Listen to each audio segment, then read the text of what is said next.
Sleep issues, तो sleep disturbances, insomnia के cases बहुत ज़्यादा राइज पर हैं Sudden spike in the cases of cardiac arrest. कि आपकी बॉडी नो मैटर किस भी स्टेज पे हो या किसी भी स्ट्रेस से गुजर रही हो, वो कुछ ना कुछ सिम्टम्स आपको देगा। स्ट्रेस हुआ, टेंशन हुई, स्मोक कर लेते हैं, ड्रिंक कर लेते हैं, एज्यूमिंग दैट कि स्मोकिंग एंड ड्रिंकिंग से स्ट्रेस दूर हो जाती है। Hello and welcome to another episode of doctor where we discuss health and homeopathy. So आज का हमारा टॉपिक है hustle culture. I don't think कि इसके बारे में मुझे ज़्यादा बताने की ज़रूरत है।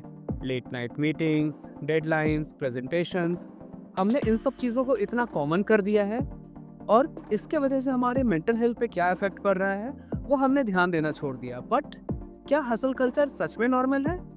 इसी टॉपिक पे आज डिस्कस करने के लिए we have doctor Aishwarya Chand with us, who is an expert homeopathy doctor at Homeo Amigo. Welcome to the show doctor.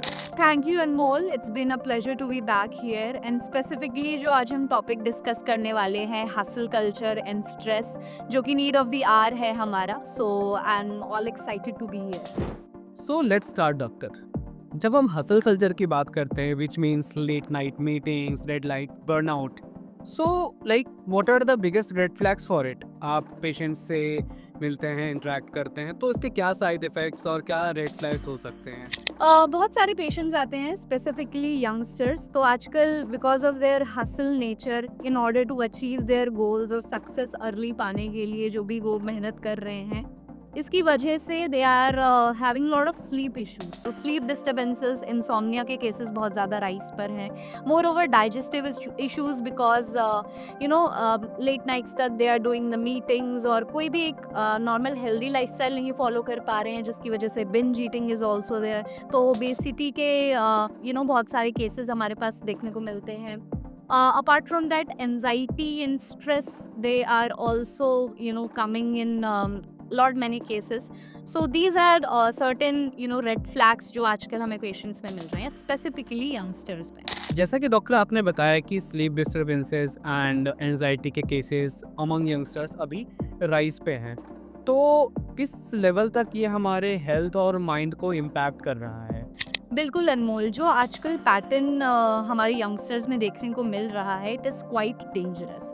जब आपकी बॉडी कॉन्टिन्यूस स्ट्रेस के अंडर होती है, it releases a hormone called cortisol. Cortisol hormone हम flight और fight mode hormone भी कहते हैं, जो कि आपकी बॉडी को प्रिपेयर करता है to deal with short period of stress के लिए। बट अगर कॉन्टिन्यूसली ये रिलीज हो रहा है, ये साइलेंटली आपके हार्ट और ब्रेन पे इम्पैक्ट करता है। That can result in high blood pressure, high heart rate and disturbances in your sleep. Moreover silently ये आपके कार्डियक इश्यूज को भी जन्म देता है and later on it can result in to depression also. So लोगों को लगता है कि अरे ये तो नॉर्मल है, it's a part of hustle culture, but actually में आपकी बॉडी अंदर से सफ़र कर रही है। That's very scary doctor.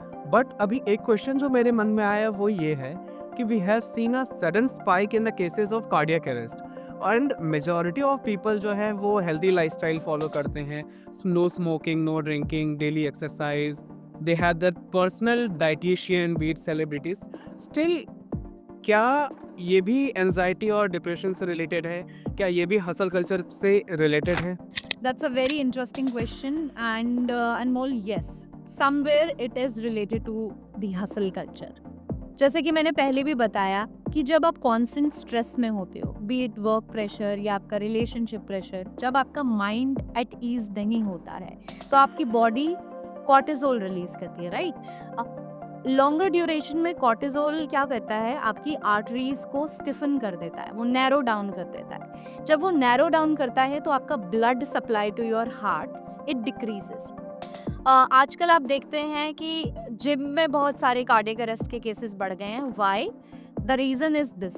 जब आपका already he heart is not pumping enough blood, the blood is not reaching sufficiently, and उसके बाद आप ऐसी एक्सरसाइजेस करें, हैवी एक्सरसाइजेस करें जिसमें यू रिक्वायर आपका अच्छा एफिशिएंट पंपिंग होनी चाहिए, तो वो आपकी बॉडी को और ज़्यादा डेफिशिएंट कर देता है उस टाइम बीइंग के लिए, एंड दस हसल कल्चर इनडायरेक्टली रिलेटेड है। सो डॉक्टर, अब एक बहुत इंटरेस्टिंग और कॉमन क्वेश्चन आता है जो कि यंगस्टर्स के बीच बहुत कॉमन है कि स्ट्रेस हुआ, टेंशन हुई, स्मोक कर लेते हैं, ड्रिंक कर लेते हैं, एज्यूमिंग दैट कि स्मोकिंग एंड ड्रिंकिंग से स्ट्रेस दूर हो जाती है। तो क्या ये एक शॉर्ट टर्म इल्यूजन है और इसका बाद में साइड इफेक्ट्स होता है? ये कैसे इफेक्ट कर रहा है हमारे बॉडी को? सो आपने अपने क्वेश्चन में इसका आंसर दे दिया। यस, ये एक इल्यूजन ही है। जब भी हम कोई भी स्मोकिंग करते हैं या ड्रिंकिंग ले रहे हैं, वो एक आपको टेम्परेरी आपके ब्रेन को रिलैक्सेशन देता है। It gives a euphoric feeling कि भाई सब कुछ ठीक है, एवरीथिंग इज गोइंग फाइन और सब कुछ स्मूथ है। एंड इसका इम्पैक्ट बहुत ही ज़्यादा टेम्परेरी होता है। Why? Because it releases dopamine in your body, जो कि हैप्पी गो लकी वाली फीलिंग आपको देता है। But once it weans off, तो आपके बॉडी में या माइंड में वो इम्पैक्ट करता है इन द फॉर्म, अगर आप देखें एक्यूटली आपको इरिटेबिलिटी जो है वो ज़्यादा लगने लग जाएगी, चिड़चिड़े आप ज़्यादा होंगे, थकान आपको फील हो सकती है। लेटर ऑन जब ये क्रॉनिकली आप लेने लग जाते हैं इन सारी चीज़ों को, तो आपकी बॉडी हैबिचुअल हो जाती है उसकी। हैबिचुअल मतलब आपकी मेमोरी एक बॉडी में बन जाती है कि अगर ये चीज़ मैं लूँगा या लूँगी, इससे मुझे रिलैक्सेशन मिलेगा, जो कि अल्टीमेटली आपकी बॉडी, आपके माइंड सब पे इम्पैक्ट करता है। Okay, got it doctor. अब जो मिडिल एज ग्रुप के लोग हैं जो 50s में हैं, अब उनके ऊपर फैमिली का टेंशन है, बच्चों का टेंशन है, एंड जो यंगस्टर्स हैं उनको करियर का टेंशन है, शॉर्ट टर्म में लाइक फाइनेंशियल फ्रीडम, सक्सेस चाहिए। क्या ये जो स्ट्रेस है दोनों के लिए सेम है या फिर स्ट्रेस की भी कैटेगरीज होती हैं? ओके, सो जब हम बात करते हैं यंगस्टर्स की, अर्ली 20s में हैं या लेट 20s के हैं, तो उनका स्ट्रेस मोर टुवर्ड्स इमोशनल या मेंटल स्ट्रेस होता है, जहाँ पे they want to build a good career, success achieve करना चाहते हैं। एंड वो स्ट्रेस जो होता है, इट इज़ मोर और लेस पीयर रिलेटेड, राइट? एक पीयर प्रेशर जिसे हम कहते हैं, या अगर मेरा दोस्त ये अर्न कर रहा है या इतनी सक्सेस उसे इतने शॉर्ट टर्म में मिल गई है, तो मेरे को क्यों नहीं वो चीज़ मिल रही है। So that is more of your emotional and mental type of stress. जहाँ हम बात करते हैं मिडिल एज, जहाँ आप लेट 40s 50s की बात कर रहे हैं, where you have a family to feed, वहाँ पे it is more of stability related, जहाँ पे फाइनेंशियल एस्पेक्ट जो है वो ज़्यादा आ जाता है। फाइनेंसेस के रिलेटेड स्ट्रेस है, हेल्थ के रिलेटेड स्ट्रेस आ जाता है आपको, आपकी फैमिली को फीड करना है उसका स्ट्रेस आ जाता है। तो वो रिस्पॉन्सिबिलिटी टाइप का स्ट्रेस होता है। देखा जाए तो स्ट्रेस जो जो सिम्टम्स या साइंस देता है वो मोर और लेस सिमिलर होते हैं, बट जब आप यू रीच अ एज, जैसे मिडिल एज में आप आते हैं, तो हेल्थ कंसर्न्स और ज़्यादा प्रोमिनेंट बन जाते हैं। वहीं अगर हम यंगर एज की बात करें, तो आपकी बॉडी यंग होती है, tries to cope up maximally, and उसमें आपके सिम्टम्स जो होते हैं वो इतने ज़्यादा प्रोनाउंस्ड नहीं आते हैं। बट मिडिल एज में, सिंस एज भी आपके साथ ढल रही है, हेल्थ भी जो है वो ढल रही है, तो सिम्टम्स और ज़्यादा प्रोनाउंस्ड होते हैं। तो डॉक्टर, अब हम आते हैं होम्योपैथी पे। होम्योपैथी का क्या रोल है हसल कल्चर में एंड कैसे ये हेल्प करता है एंजाइटी, डिप्रेशन सबसे डील करने में? तो ये बहुत इंटरेस्टिंग क्वेश्चन है। हम जैसे अपने सारे पॉडकास्ट में बताते हैं कि होम्योपैथी जो होती है, that works from with in, right? ये माइंड और बॉडी को बैलेंस करने में हेल्प करती है। सिंस हर इंडिविजुअल का अपना लेवल ऑफ स्ट्रेस होता है, रीजंस अलग होते हैं, उसकी प्रेजेंटेशन अलग होती है। सिमिलरली हर किसी इंसान को एक कस्टमाइज्ड और पर्सनलाइज्ड मेडिसिन जो हैं वो लेनी चाहिए, जो होम्योपैथी में अवेलेबल रहती है। मोरओवर, जैसे हमने डिस्कस किया कि क्या स्ट्रेस के इम्पैक्ट हो सकता है, जैसे इंसोम्निया है या फिर एडिक्शंस हैं, तो हमारे होम्योपैथी में ऐसी बहुत सारी मेडिसिन्स हैं जो कि हेल्प्स इन डीलिंग विद जो भी आपके एडिक्शंस हो उनको कम कराने में हेल्प करता है, स्लीप साइकिल को बेटर बनाने में हेल्प करता है, एंड बॉडी में, माइंड में कामनेस जो है दैट इज़ रिक्वायर्ड, उसको डेवलप करवाने में हेल्प करता है। So yes, mind and body का natural balance without having the side effects, homeopathy is there. So doctor, ये एक ट्रुथ है कि हसल कल्चर तो ख़त्म होगा नहीं, क्योंकि यंगस्टर्स जो है वो सक्सेस को चेज करेंगे and middle age people will be running after their families, children की education and all. So are there any tips जो आप दे सकते हैं जो कि हम लोग डे टू डे लाइफ में फॉलो करके हसल कल्चर के साथ साथ अपने हेल्थ को भी बैलेंस कर लें? My first tip would be कि आपकी बॉडी नो मैटर किस भी स्टेज पे हो या किसी भी स्ट्रेस से गुजर रही हो, वो कुछ ना कुछ सिम्टम्स आपको देगा।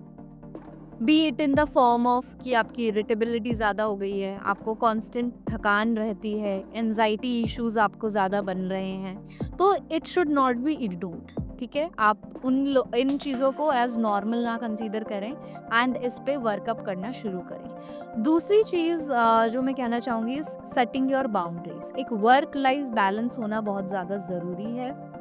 प्रोफेशनल ग्रोथ की अगर हम बात करें, सक्सेस की बात करें, that should be a part of your life and not your complete life, right? आपकी एक पर्सनल लाइफ भी होनी चाहिए जहाँ पे you should have your me time, relaxation लेनी चाहिए, वेकेशंस जो हैं दैट आई रिकमेंड। एंड दोनों चीज़ों को एक बैलेंस बनाकर चलना बहुत ज़्यादा ज़रूरी है। The third being seek help.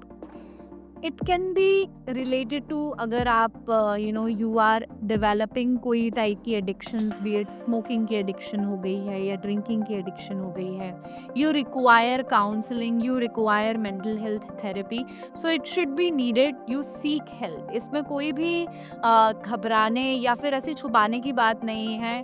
अगर आपको किसी चीज़ की हेल्प की ज़रूरत है, बिकॉज जितना ज़्यादा अर्ली आप इस चीज़ पे वर्कअप करेंगे उतना ज़्यादा बेटर वे में आप निकल पाएंगे एंड स्ट्रेस फ्री होंगे। अमेजिंग डॉक्टर ऐश्वर्या, इस एपिसोड में आपने हमारे व्यूअर्स को बताया कि कैसे हसल कल्चर साइलेंटली हमारे बॉडी को अफेक्ट कर रहा है, and we got to know कि it's very important for us, be it youngsters और एनीवन इन 50s और 60s, to maintain a work life balance और चीज़ों को लाइटली लेकर के सक्सेस एंड हर चीज़ अचीव किया जा सकता है। It was very pleasant to have you in today's episode.